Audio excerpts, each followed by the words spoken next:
I'm going to tell you about intuitive AI, a new type of artificial intelligence that does not require deep learning or GPUs. Human intelligence is quite complex. We think in many different ways. We do reasoning, we do creative thinking, we use our memory and experience and our emotions. We have sensory perception and language. Artificial intelligence is about emulating many of these aspects of human intelligence.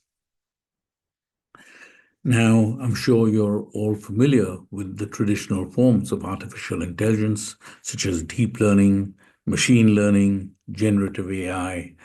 And what all of these types of AI have in common is that they require very large data sets for training the system, 10,000 to several million data sets. This involves extensive labeling of the datasets and training of the system. It takes a long time, 6 months to several years. And the computing requirements are huge. They require GPUs, which are extremely expensive and, in fact, use a lot of power.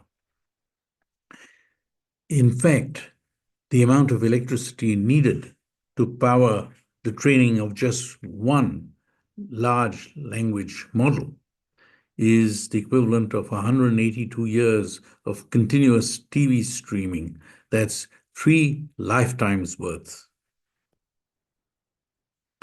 So, how does this work? With deep learning, if you want to detect a dog, you get 50,000 images of dogs, you label them, you train them, and next time a dog comes along, the system knows it's a dog. So how do you cope with situations like this? Hong Kong prisons ask us to detect suicides. How do you get 50,000 people to commit suicide? You cannot. And that's because there isn't a sufficiently large data set for training the model. You can't get 50,000 people to commit suicide. And there are many real life situations like this where the data sets are just not available. And for that, we've developed this new capability called intuitive AI, which can be trained with very small data sets, maybe 10 to 50 at most. Because of the small data set, no GPUs are required because the computing is very limited. Very little learning is required, and the deployment can be extremely fast, not months and years, but hours. How fast is fast? Let me give you an example. At an international airport, they had something like 120 refuse rooms underground. This is where the rubbish, not just from the airport, but from all the planes that land there, is collected and disposed of. These refuse rooms can get into a big mess because the bags break, the bins overflow, and you might have rodents running around. So the airport wanted to understand how bad it was and to clean it up. They asked several companies to come in and attempt to demonstrate their systems.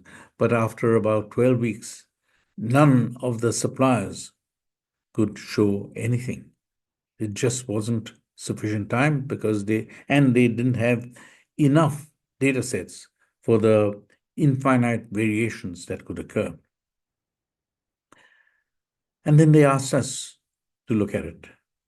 We sent in a person on a Tuesday afternoon, and on a Thursday morning, we were able to demonstrate the system with 100% accuracy. And that's what I mean by fast. You have similar problems in other environments. For instance, when there are new products, they might have a very, very long MTBF, which is the mean time between failures. That means the product will not fail for 5 years or 10 years. So you just don't have the data to understand how and when it will fail. This is where, again, something like intuitive AI can help. Let me give you an example. The Hong Kong Metro has something like 5,000 escalators. At any time, 10% of them are not working. Why? Because little nuts and bolts and coins can fall into the escalator and damage it. So they asked us to put in a system to understand why it breaks down and to prevent this. And we did that. And the system paid for itself in 8 weeks. There are very few systems that provide an ROI of that magnitude. Most importantly, we do not require any GPUs. And why is this important? Because GPUs also consume a lot of power. And by eliminating the need for a GPU, we can reduce the carbon footprint by about 16 times over that required for a simple computer. And all these things are available now from WildFaces. Thank you.